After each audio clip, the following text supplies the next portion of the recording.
Ladies and gentlemen, boys and girls, welcome back to For the Win Xbox podcast, the greatest Xbox podcast in the world. Lots going on in the Xbox world. One of the big things, Sea of Thieves going over to PlayStation and being a smashing success. EA doubled down on live service games, and there's tons coming to Game Pass. So we're going to talk about all of it. But before we do, our official sponsor of our podcast is none other than Super Scorcher, superscorcher.com, the home of the Super Scorcher, the best replica available of Elon's infamous Not A Flamethrower. Guys, it has like 99% of the same parts as Elon's, if not 100%. There's only one part that's not. Yeah. Almost a shot-for-shot remake of Elon's flamethrower. Almost half the price, crafted with authentic components. This propane-powered beast shoots flames up to 6 feet with limitless customization options. You can see I got ours customized in the colors of the podcast, and they will even do lettering. I got some letters on there. It says FTW. It's so sick. Pyromania meets playtime with a Super Scorcher. Customize yours today. Let the flames begin. Use code PYRO10 on the Super Scorcher website and get 10% off. And you can be shooting flames. Look at how sick this is. You can't tell me this isn't. I just like having this in my house just to have it around. You know, it's just, it looks good. It looks clean. And the fun part about this, I've seen other flamethrowers. We talked about this last week. But I've seen other flamethrowers do customization, and they do just wraps, and the wraps look so bad. I'm not even gonna lie, the wraps look bad. But this looks like a straight up professional from the factory finish, because it is dyed, right? It's dyed, so. There's no wrap sticker's going to come off or anything. The plastic is orange on this. So it's really cool, really well done, professionally made flamethrower. So go pick one up. They're the best, super fun, great for parties. You just hit up your friend and be like, hey, do you want to shoot off my flamethrower? And you'll blow people away. They love it. So anyways, yeah. All you got to do is go to Home Depot, too, to get refill canisters. It's that easy. Not that we're doing free ads for Home Depot, but you can go to any not convenience store, hardware store, and, just get a little propane tank. Boom, stick it on. I don't have my attachment thing, but, yeah, easy breezy. So go pick one up and tell them For the Win sent you. All right, let's get into it, huh? What's going on? What's happening? Sea of Thieves hits #1 on PlayStation. That's not surprising, but it's kind of crazy. And it's $60, right? Not on any PlayStation Pass or anything like that. And people are buying it. Interesting. Yeah, so it hit the #1 most pre-ordered game this last week.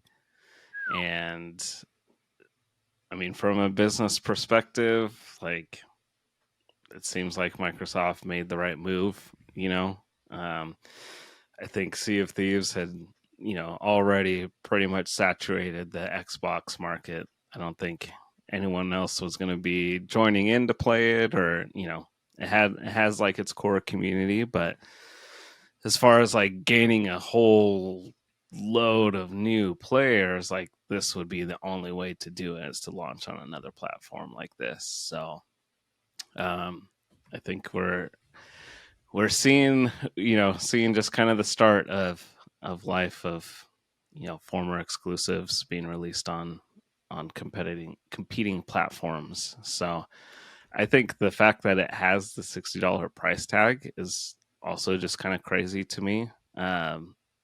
People are paying to play it. It's a 5-year-old game. Yeah. At Yeah, this point. That's crazy. it's 5 years old, and I feel like so many Xbox users are also Game Pass. So I've always just, even though it's not a free to play game, it's always been perceived as a free to play game by me, um so that alone is like just wild to me that so many people are paying it. And I don't know what that says about the game being great, or that PlayStation owners are starved for good games also. Yeah, it's my understanding that this has been that it, like a lot of games, current gen games, Sea of Thieves has gone on a journey, and it's a lot better now than when it started. And so Yep. PlayStation only kind of seeks to benefit from that side of it, where it's like, hey, you don't have to, trudge through. If you can get through 5 years of FOMO, you can get a pretty good game by the end of it. So it's kind of nice for them. I was going to mention that same thing because it came out with like okay to negative reviews when it came out on Xbox back in 2018, but enough time has gone on that enough fixes have happened, and now it's a solid experience. So they're coming in to the game 5 years in, and it's already has a community around it. That things have been hashed out. It kind of reminded me actually of when No Man's Sky finally hit Xbox. That was a PlayStation exclusive. Yeah. It had hype. It didn't meet the hype.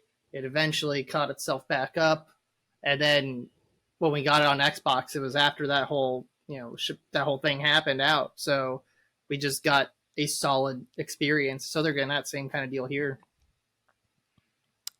Yeah, I wish they would have. I wish they would have like held it and been like, okay, done like a Pokemon trade. Like, I'll trade you Sea of Thieves if you trade us Helldivers 2. Dude, just do like a straight across. Who knows what we were talking about before we start recording, the stuff about what's going on with like developers and publishing games. Who knows? Mm-hmm. There could be some really weird deal that got caught. Like your Blastoise for your Venusaur. Like, I'm getting real FOMO as an Xbox. Hand up, Xbox fan, Xbox console player. I'm getting FOMO about Helldivers 2. I just keep thinking, like, I want to get on with, like, John Henry and Lee and go clear out some planets of aliens, Stormtrooper style. Like, I keep seeing these videos. It looks like fun, man. Well, I love the idea of it, too, that you're part of something bigger than yourself. There's the two wars. Maybe even, is there a third war? I don't know. There's at least two wars like happening, and like you're all like making progress and like unlocking things. And I didn't realize I was part of the game until a few weeks into it being released. But I was like, oh, that's pretty cool. Yeah, and they have there's been so many like positive things, and especially from the developers, because they put out a patch and some people didn't like it, and they basically came back and said, well, a ton of people are still doing just fine. They're clearing planets fine. It's all good. So basically it's just a skill issue. Get better. It's like, what developers do that? Usually they're just like, okay, we'll try and change it for you. We'll try and tweak it, whatever. But which they're doing in certain other aspects. It seems they're taking a very calculated, like, is this actually better for the greater good of the community? Well, and they're even talking about how they can, they're really focused on the community side, and they're talking about how there's groups that will go in, and if you join in and you don't have the meta loadout, then you get kicked. And so they're already working on how do we get rid of that, like that culture that's already coming up in the game, because they want to encourage people to play how they want to play and it still be fun and use whatever loadouts, guns, what have you. And I'm like, that's cool.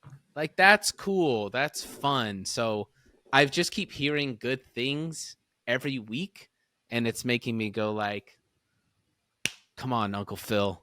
Come on, Uncle Phil. Pull those magic Microsoft fingers and start working your magic, man. We need it on Xbox. We need it on Xbox. But anyways, that's a little derailment. But I would probably right now, if I'm being honest, the FOMO is at a level that if it came to Xbox in the same way Sea of Thieves has gone to PlayStation and they're like $60, I'd be like, okay, I'll get it. Yeah. Like that's just where I'm at personally with that game, watching and seeing everything.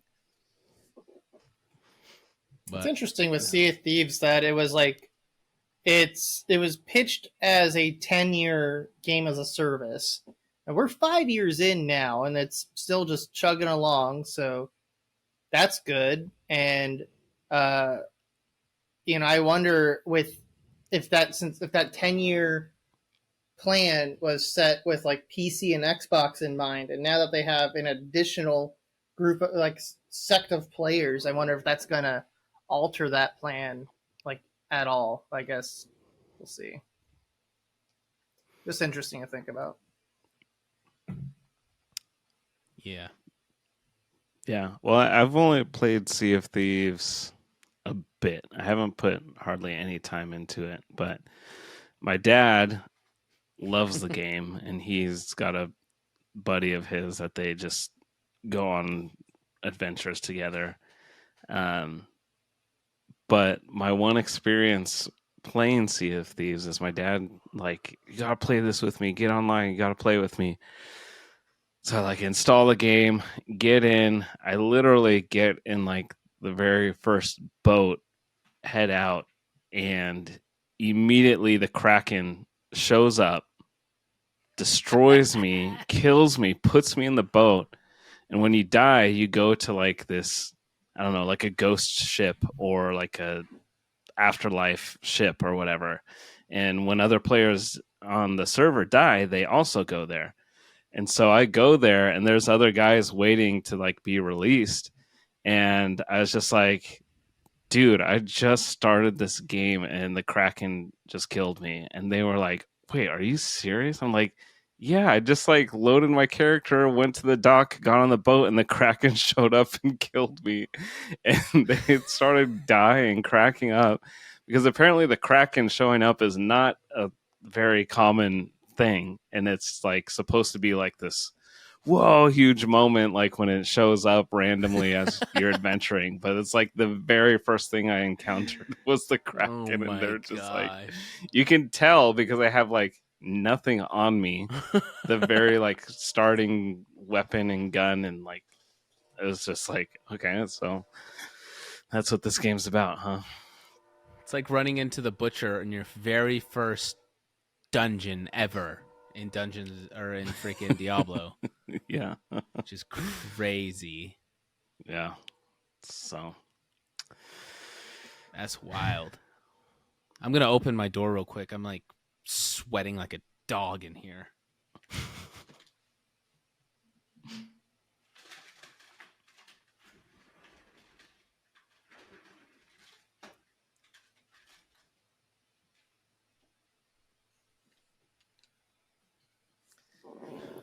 Dun dun dun dun dun. Anything else on Sea of Thieves? Otherwise, we'll go to the next live service topic, which it's like, it seems like live service just seems to be the topic of the day. But EA is the latest big publisher to double down on live service. John, you put this in the run sheet. How did they double down? Basically, Henry sent me this link. If I can open it. So basically, there's just a quote from EA's president, Laura Mael. I don't know if I'm saying that right. And her quote is, "We're seeing a rapid player shift toward large open world games, massive communities, and live services."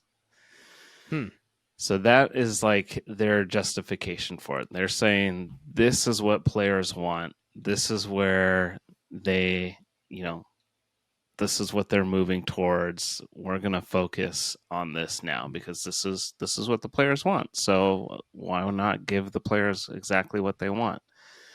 And I thought a Facebook comment on this said it best. It says, EA saying, please listen to us when we tell you that you coincidentally like the model of game service that requires little upfront work and maximizes our revenue. Mm. Yeah. It's like, trust us, this is exactly what you like. The the best possible business model for us is what gamers are going to. Just trust us on that. That's what we're seeing. Yeah. I mean, you look at the top. So this is the top free games on Xbox right now. Number 1 is Fortnite. 2 is Warzone. 3 is Stumble Guys. 4 is another version of Fortnite, like the non-battle royale. So it's like everything else. 5 is Roblox. 6 is Fall Guys. And then there's a few other random ones. 9 and 10, Rocket League, Apex Legends. Would those be considered? I guess the weird thing to me is, she says open world, large open world games. Does that, like, I understand massive communities and live service, but what does she mean by large open world games? Like, I think I they're don't talking think, about like multiplayer games that are. I don't know if she means like MMO style games. I don't know exactly what. because I'm like Warzone, I don't consider that open world, or Fortnite or Stumble Guys or Roblox. Like, I don't. When I think of open world, I think of, maybe like Halo Infinite's campaign, or, like open world where like you just go where, like Mario 64 type of vibe, just run around wherever you want. So, Well, I think open world is definitely part of the battle royale genre. Like, it's open; you can go anywhere you want. Um, so yeah. that's kind of like what I think of when I think of open world, is like you get dropped into a place, into the game, and then you can just go and do whatever you want. You're not following a linear level, or there's not invisible walls sending you certain places. Yeah, it feels very open. But what just like continues to baffle me is like, they want massive communities, and it's like there can only be so many massive communities. Like you're running out.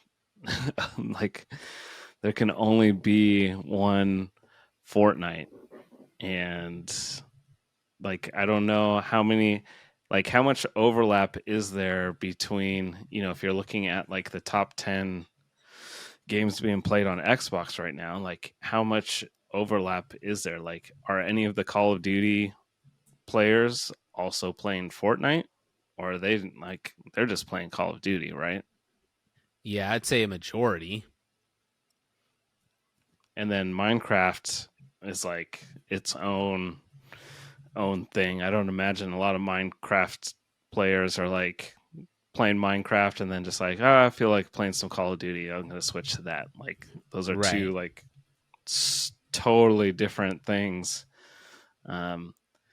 What's really weird is I'm on a Xbox website right now, and they have Grand Theft Auto in the top 10, Grand Theft Auto 5, but they have specifically the Xbox One version of that, which is interesting. Because I think they remastered it and all of that, so I guess that one did not sell as well as the Xbox One remaster of the 360 game. Yeah. It's just, I don't, they're still willing to gamble on live service, and I think they keep looking at these successful ones and like, we gotta push for it, and they'll do. And here's the crazy thing, though. I was looking, and we can't forget like the mobile space. I know we're an Xbox podcast, but like, EA is in all gaming, and microtransactions are just still massive, and people like, I know we are very much against them, but we're probably not your average gamer. We're probably a little bit above average, and we have a lot stronger opinions. And even though this is our hobby, we're very particular with how we spend our money on this hobby, and we think about things before we buy them. And I think there's a lot of people who still are just like, yeah, I got an extra $20 from this paycheck. I'll buy a skin that I like for the game that I'm playing. And they don't really care that it's like they are just gouging you. And I mean, to be fair, it's your money. You do what you want with it. But like you said, it's not, as long as people are buying stuff and doing microtransactions, they're never gonna stop. And they're never gonna stop throwing it out there because it costs them very, very little. And the upside is limitless. So it's like, they would almost be stupid not to be like, oh, let's make a skin, see how it does. If it doesn't do well, oh well, we're only out, one person's, few months of work or whatever. Like, if that, like, I can't even imagine they even take that long. And it's no shade to developers, but when you take Halo, for example, in their live service and microtransactions, I mean, we're talking, you take the dye dropper and you take it from the blue and you click on the red and it turns your Spartan red, and you're selling that for $30. I mean, that's the worst is how many times they've resold the same color just slightly.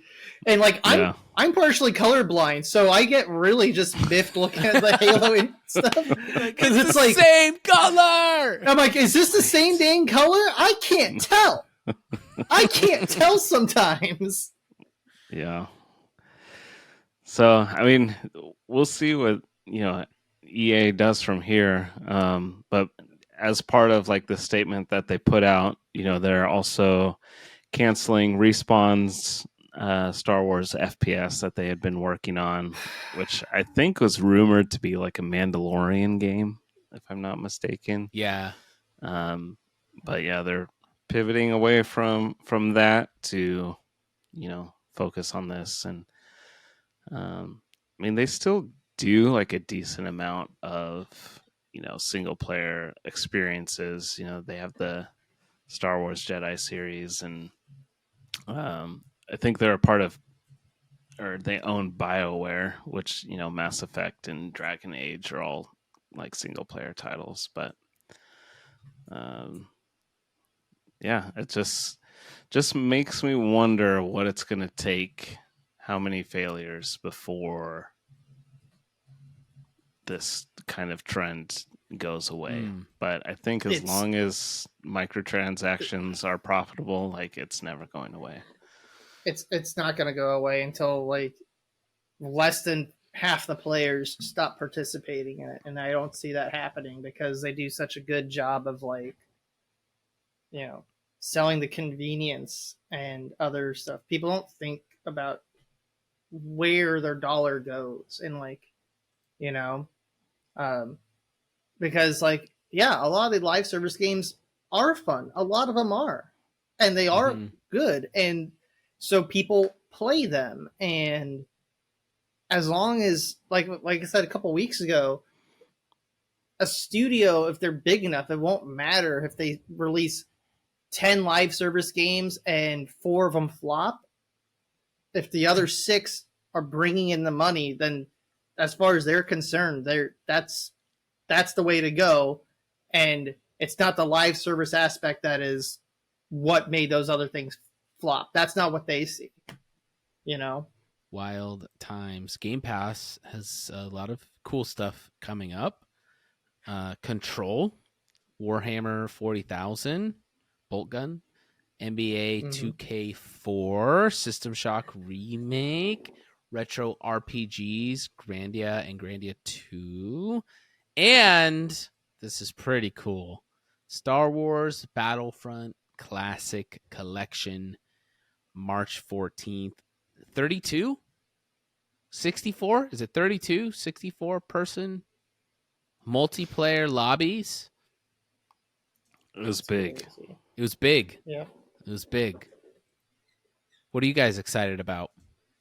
I've been playing Bolt Gun. I was really looking forward to Bolt Gun. I'm not into Warhammer. We talked about Warhammer a few weeks ago. I mentioned I wanted to get into it, just never did. But Bolt Gun is super sick because I really love like boomer shooters. So it's a like retro FPS style game, and it's got some really cool mechanics, awesome music to it. It's just, if you like Quake and Unreal and that era of FPS games, this is it. And even the graphics, like just the character models have decent amount of polygons, but like with the way they like do the texturing, it feels like you're in the early 2000s, except you have like 120 FPS. Yeah. So it's like super sick. Love it. Yeah, it looks like a cool modern day version of Doom or something. Yeah, like if you like Doom 2016 and Doom Eternal, you will love Bolt Gun. Like I remember when I first saw the trailer some time ago, I didn't even know it was like a Warhammer game at first because it's an FPS and it's I thought it was just another boomer shooter, and I was hyped. And then the title card hits up and I'm like, oh, it's a Warhammer game. Doesn't make me want it more, but I'm very hyped for it. So I've been really, really enjoying it. Is it like co-op or anything, or is it just a single player? I think single player. I haven't done anything co-op. I haven't seen anything for it yet. Here's the big plus too. Only 4 GB download. How nice is that? Yeah, right? It is like one of the early 2000s, isn't it? Yeah. It's retro style all the way down to the file size. I was thinking about like how American developers tend not to know how to compress. Like Elden Ring is only like 40 gigabytes. And like, wow. Yeah. Wow. Yeah, I saw a feature for Bolt Gun that you can change the amount of pixelation. So you can make it like super early like PC or sharpen it up a bit. But here's what I don't understand is why did Xbox have this partner event, a couple weeks ago and show like nothing very interesting. But then like this week, like how come we didn't know like Control was being added to Game Pass or Warhammer 40,000 Bolt Gun? And like I didn't know the System Shock remake was coming out on Xbox. Yeah. Or, Grandia and Grandia 2. And like why don't you show those in like a trailer advertise, like in the Star Wars Battlefront collection? I think that I'm not sure when they announced it or have been working on it, but it seemingly like just came out of nowhere. Like, oh yeah, it's coming out in a couple weeks, and it's like, wait, what? Like, how come this isn't like publicized and like shown off? And it's like, yeah, all this great stuff's coming to Xbox. Like, yeah, yeah, like that would have been perfect. Like, there's like a lot of stuff. Just the other day, I hopped on to like Game Pass, like, what's new? And then I was like, oh, there's like this banger after banger that I had no idea was coming out for. And that's when like David the other day was like, oh, what are we gonna be talking about, guys? I was like, dude, so much stuff is on Game Pass. A lot of sick stuff just dropped. Yeah, so Star Wars Battlefront, I'm probably going to buy that just for the nostalgia factor. I didn't play it a ton back in the day, but I mean 64 player online, just huge battles, just mindless, dude. If low they skill have level, some type of proximity chat thing in that's gonna be madness. Yeah, like that would be incredible. Yeah, it is weird to me that the partner preview and maybe we don't understand what the purpose of the partner preview is, but it is interesting to me that they go through all the resources to pull that off and put that on for the community.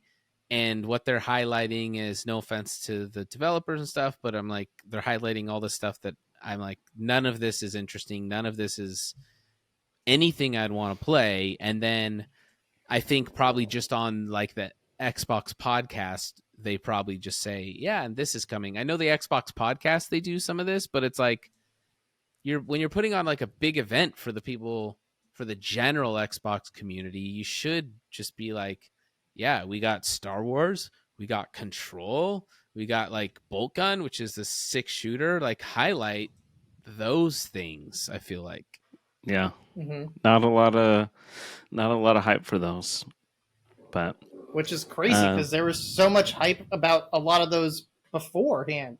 With their either initial announcement or like, or when they were released outside of Game Pass, like those, it's insane to me. they literally dropped Paw Patrol World, didn't say a thing. Phil didn't tweet about it, and I turned on Game Pass and I'm like, this is in here? Nobody even Right. told me? Like, what are we what are we doing? Like The game's as actually much funny. as, like, I actually played it. as much as I like monster trucks, I'm not super hyped enough for that Monster Jam game to have been in that thing. It's Mhm. Right. Right. literally everything else that we've talked about today would have been like, whoa, cool. Yeah. That makes me want to keep my Game Pass subscription. And like, I've always wanted to play System Shock because I Mhm. loved the Bioshock game so much, and they're '90s shooters, so like going through that to play those games, I would much rather play like a good remaster of it. And so for that to finally come to console, it's like, oh man, I can't wait to play that because that's just going to be super cool. But Henry, there's some. Did you hear the exciting Mega Man news? No. What? Ooh. Exciting, very exciting Mega Man news. He is the crossover event of the century. Mega Man is going to be a playable character in a dinosaur hunter game called Exo Primal. Have you heard of this game? No. Please Very enlighten few me. people have. That's so random. He's going to be a crossover character in season 4. Comes out April 17th. So you'll be able to fulfill all of your wildest Mega Man dinosaur hunting fantasies. You got him so excited, John. He was so excited for some Mega Man news, and then you just hit him with this abomination. Exo Primal looks kind of cool. I'll be honest. It looks kind of cool. It kind of reminds me of Sega's cyberpunk game called Binary Domain, from like 15 years ago, but with dinosaurs instead of robots. Yeah, the headline I found was Mega Man comes to Xbox Game Pass to rescue underloved dino shooter. I'm looking at the trailer right now. It's like it's the Mega Man 2 style opening with like the rising up from the building and Mega Man on top of a building. Mega Man's proportions look really, really off. That is, I know he's Mega Man, but he always looks very Mega Boy like, and he is not here. No, he's got like somewhat regular proportions. Yeah, Mega Man looks wrong with regular proportions. And then they showed Airman, who looked like a dude wearing armor, basically. It's it'd be one thing if it wasn't like by Capcom. Like this is them crossing over with themselves. So It'd be one That's thing so if it was like a totally different company and like Mega Man is in it, and it's like, oh, okay, yeah, they're just making it, match that company's aesthetic. But Capcom should know how to draw Mega Man. I just think it's hilarious. Of all the characters in video games to hunt dinosaurs, like Mega Man, let's get him in this game. It's because they don't have to license it. Actually, it's their own stuff. But they should have got the girl from Dino Crisis. I don't forget know what her name is. It's been like 20-something years since I played a Dino Crisis game, so I don't remember. The original Xbox was the only one I kind of played. But like that's a Capcom property. Like, why not them? Or is that season 5? Dino Crisis 3. Yeah, Mega Man's a very interesting choice with that.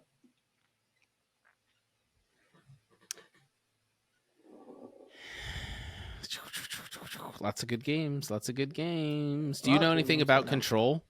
It looks cool. Yeah, Control was developed by, I think it's Remedy, right? Is that the developer or publisher?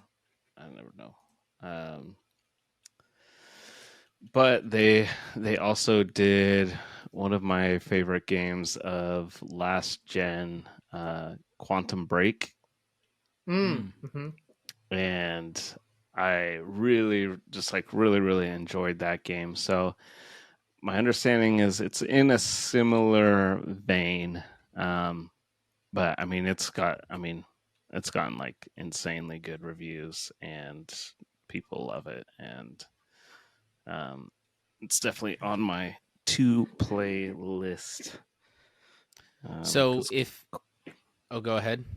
Oh, I was just gonna say, because Quantum Break is like, I mean, that's one of my like favorite Xbox games, like of all time. So on Game Pass, they give you the option for you can get Control the game or Control Ultimate Edition.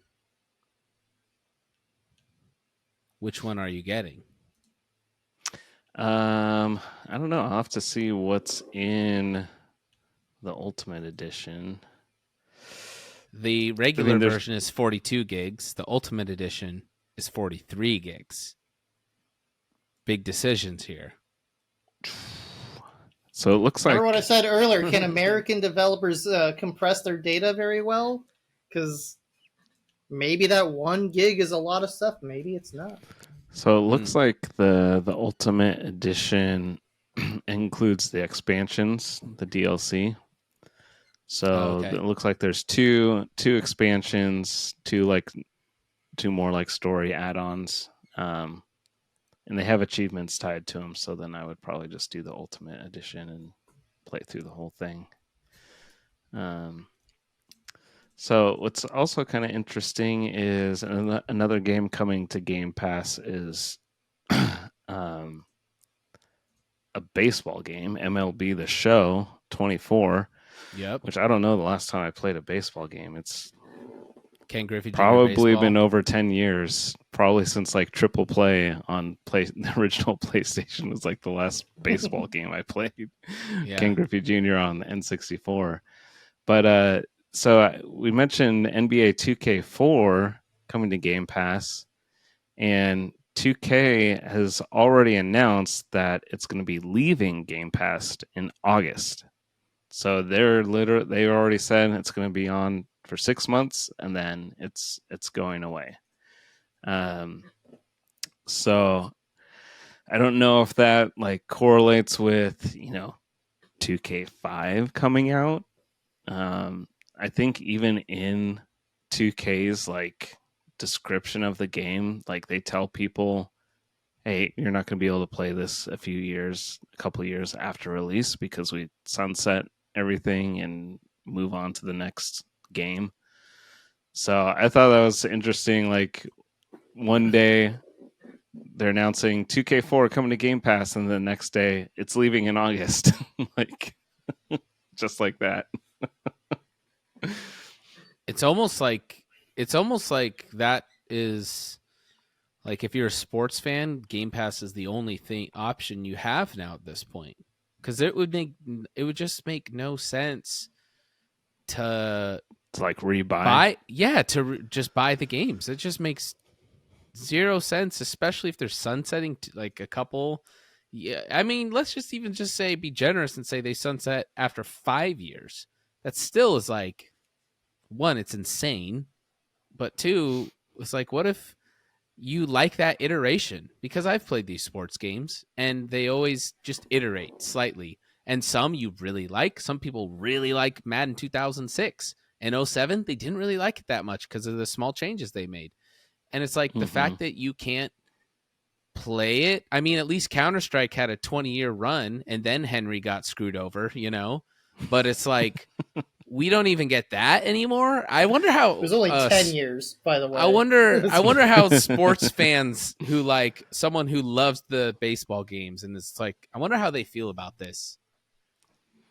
Yeah, at least for the Madden and the 2Ks, they've literally just been roster updates for years now.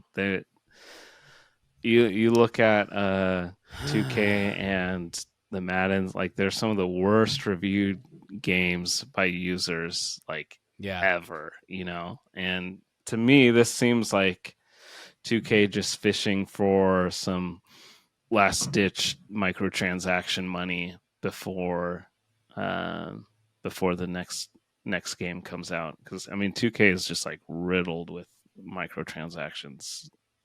You'd probably be wondering like how a basketball game is, but they just have so much stuff for sale. Well, speaking of live service games, if anything honestly was gonna be live service, I wouldn't be mad if it was if like Madden was just a live service game. It was free to play, and if you wanted to, access certain things, you got to pay, or maybe, to get like the updated roster or something. But that makes sense because guess what? The NFL is living and breathing and organic and always changing. So, this is the one time I agree with a live service game model. But it's like they're not. Game. Are they doing? They're not live service, right? I would say they're just releasing them.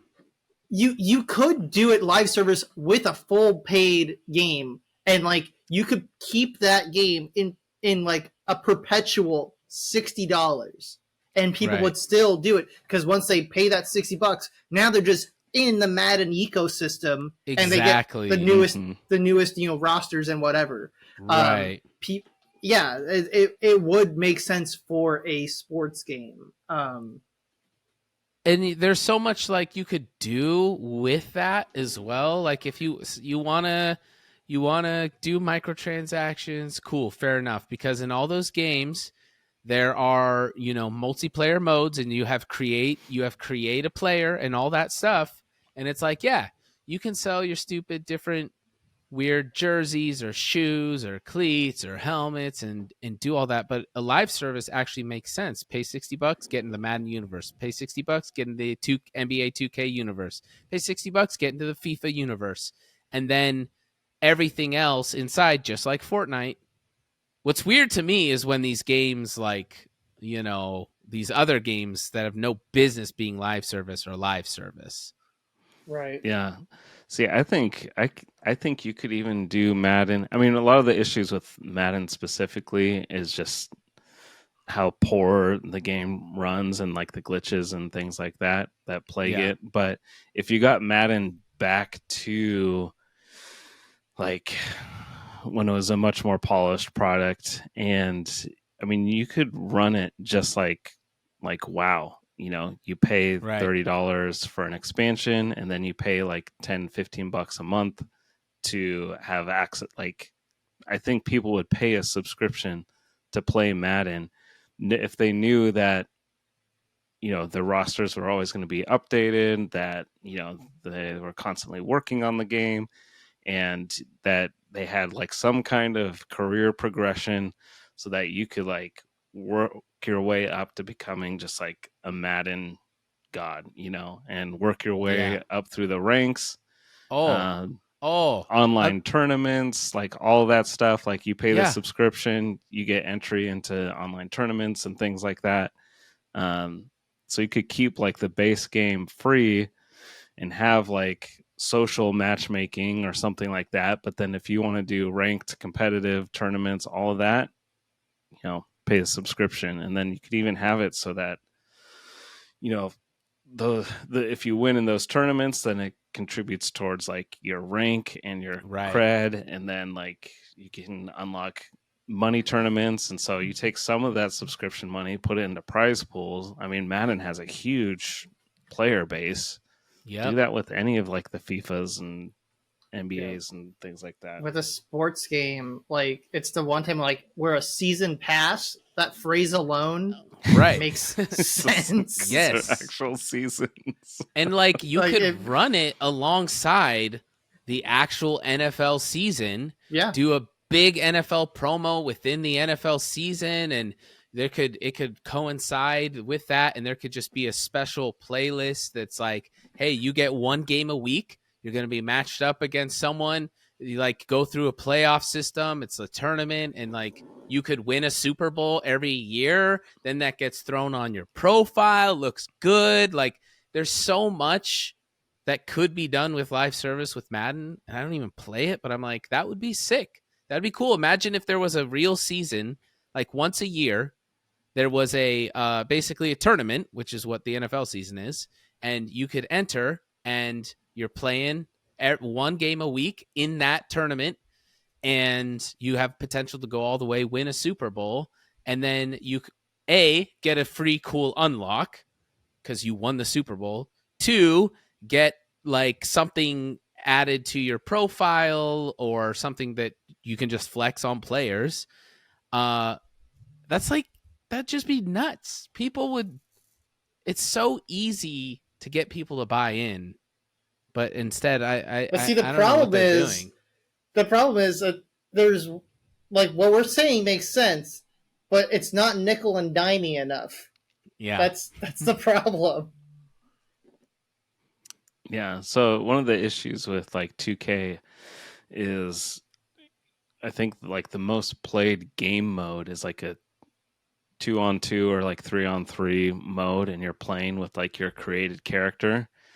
And so as you like play, you like can unlock attribute points and improve your player so that your stats are better and all that stuff. But it's like unless you pay to win, like it's super grindy. It takes a long time to get the stats. And so like if you just spend like the $70 on the game, it takes a long time to upgrade your character. But if you pay like for the $100 version and then drop another $100 in microtransactions, like your character could be maxed out within a week. And so then Nice. There's just like a lot of pay to win stuff, but and people keep paying. People Yep. keep paying. I've started watching some Madden streams recently, not because I even like Madden, but there's a streamer, his name is Sketch, and he is extremely funny. I don't even watch streamers. I don't even do it. But I watch him because he's very, very, very funny, very quick, very witty. But anyhow, now I'm like getting excited about a Madden live service game. I know there's actually a Madden content creator. I've been watching some of his stuff. He was actually an NFL. He's a younger guy. He was in the NFL, I think, as like a backup quarterback. And so the way he plays the game, he just like sets up the plays, sets up the hot routes. He's like, all right, the progression is going to be this, this, this, this. If this happens and this, just sets it all up and then like runs the play and like makes the reads like as if he's like an actual QB. And so he's like, he can identify the defenses. So he's like, okay, if I put this guy in motion and this guy moves, then I know it's this and this and this. And he just like plays it like an actual NFL game, and he like does really well. It's like, That's dude, that's so awesome. It's just awesome watching That's him watch him crazy. break it down. Yeah, Kurt Benkert. Kurt Benkert. Yep. Yep. He's friends with Ninja, right? I don't know. Yeah, I think he I think he does a podcast with them. Nice. That's cool. That's cool. If Star Wars Battlefront has proximity chat, there's a 90% chance I'll get it. Yeah. Cool. Man, we filled up an hour pretty quick there. Anything else on your guys' mind for Xbox? It's exciting days. Yeah, I'm excited about all the games I didn't know were coming out. Yeah. Because Microsoft chose not to promote them. I do think that this is like they're seeing exactly what I was saying, where it's just extra money in their pocket that they were having left on the table from not having a more open platform. And I'm seeing more and more people kind of like I was watching Linus Tech Tips, and they kind of came along to the same exact conclusion that Microsoft has been losing money on hardware. Let's be a software company and just get money from that instead of like, and it just makes sense. And so we're going to see more of it. And I'm okay with that. I'm honestly okay with it. I have too many boxes underneath my TV for various different consoles anyway. So like being able to minimize that going forward will be nice.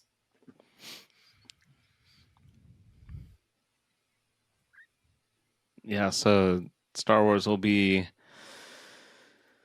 32v32 multiplayer. Xbox was originally 16v16, and the PS2 was originally 12v12 back in the day. Dang, they upped the ante massive. Right now awesome. It is 10% off, so it's $31.49. 57 gigs. Xbox local co-op. Xbox local multiplayer. 2 to Split 64. screen. Wait, does that mean you could do a 64-person LAN? I think you could land the old ones too. It says Xbox local multiplayer 2 to 64, and then online multiplayer 2 to 64. Yeah, the original LAN. What? LAN you could do, the original Battlefront you could do LAN. So yeah, we have LAN. They did what 343 didn't do until we asked them. Yeah. Like, hey, where's the LAN option? Holy smokes. There is a server browser is returning with the option to host custom servers. So you could host a private server. Get all your friends to play. Hold on.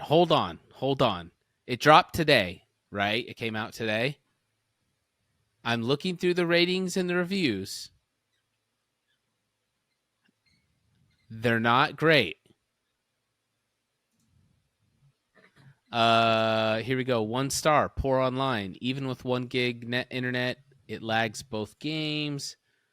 Not gonna lie, kind of sucks right now. The main issue at the moment is the absolutely terrible server connections. It's actually unplayable in its current state. Insane issues with lag and rubber banding. Please fix this. I really want to enjoy playing this game. Oh, here you go, Henry. 2 stars. 3 colorblind options. ... Yet you can't. I honestly love it whenever a game has that. You can't. Well, this is what it says. You can't even invert your y-axis controls. Really, guys? No one ever says game devs are professional. Lay off the Adderall. Don't really know what that all means. Like they can't. You can't invert it. No, I know what that means, but the Adderall comment. The fact that like developers kind of like known to just take Adderall, coders will, and like be like hyper fixated to make sure things get done, but like that seems pretty standard, but it's apparently missing.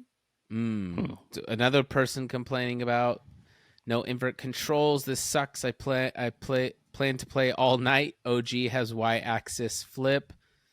Paid $40. Favorite childhood game. I just can't. Whether it's the game crashing, forever respawn time, or a 500 ping for no reason. Many more issues. I pray this will be fixed. Ooh, yeah. There's a lot. We might have to wait a week or so. Is there a day one patch? I don't know. It sounds like the inverted is a big issue for people. Lots of people complaining about that because that's how they used to play, and that isn't an option in this one. Which I get that. If I was forced in a different control scheme, that would drive me insane. Mm-hmm. Like I wouldn't be able to handle that. No partying up, no online galactic conquest achievements are garbage. I'd rather watch episode 9 than play this. Yeah, if you can't flip the Y-axis for the starships, Yeah. everything I play is normal, but when I'm flying something, I always do inverted. I mean, it makes sense. I do the same thing. Same. It makes sense when you're flying. It says no. Yeah, there's no partying yet with friends, so that's kind of rough. All right. Yeah. God dang it, man. Like, I just happened to come. I was like going through, and I was like looking at it. I'm like, oh, here it is. And then I saw it was like 2.5 3-star ratings. So I'm like, oh, that's odd. And I looked down, and there's tons of people popping off about some of the problems. I hope it's not a cash grab. I hope. Oh man. Yeah, we'll see. I'm glad I saw that though. I'm not gonna lie. I mean, 43 reviews. Look, 45%. Is that on Xbox? Yeah, on Xbox. 45% gave it 5 stars. And then 1% gave it 4 stars, 11% gave it 3 stars, 9% gave it 2 stars, and then 34% of the reviews were 1 star. But the thing is, the 5-star ratings on here, they don't say anything. This one says, let's freaking go. It is back online with better quality. Woohoo. And then another 5-star, yay. That's all they're saying. But the 1 stars and the 2 stars are long things of people saying, this is the problem with the game. This is what's going, awesome. All the 5 stars have no context. well, that's great. Sorry to end on a low, guys. We'll see. Yeah. Let's check back in. Let's give them a week. All right. We'll check back in next week at the podcast. We'll do an update on this game. We'll see if they turn the ship around or if this was just a Disney cash grab and they really hate Star Wars fans. We'll see. Let's see how it goes. Sounds like a plan? Let's do it. All right. We'll check back in. Henry, don't drink yourself to sleep tonight. I know it's sad. All right, everybody. Thanks for listening. We'll see you next week. Don't forget to give this video a thumbs up. Rate the podcast 5 stars. If you haven't already on Spotify, subscribe, all that good stuff. And let us know your thoughts on everything we covered today. GG's. Till next time. GG's.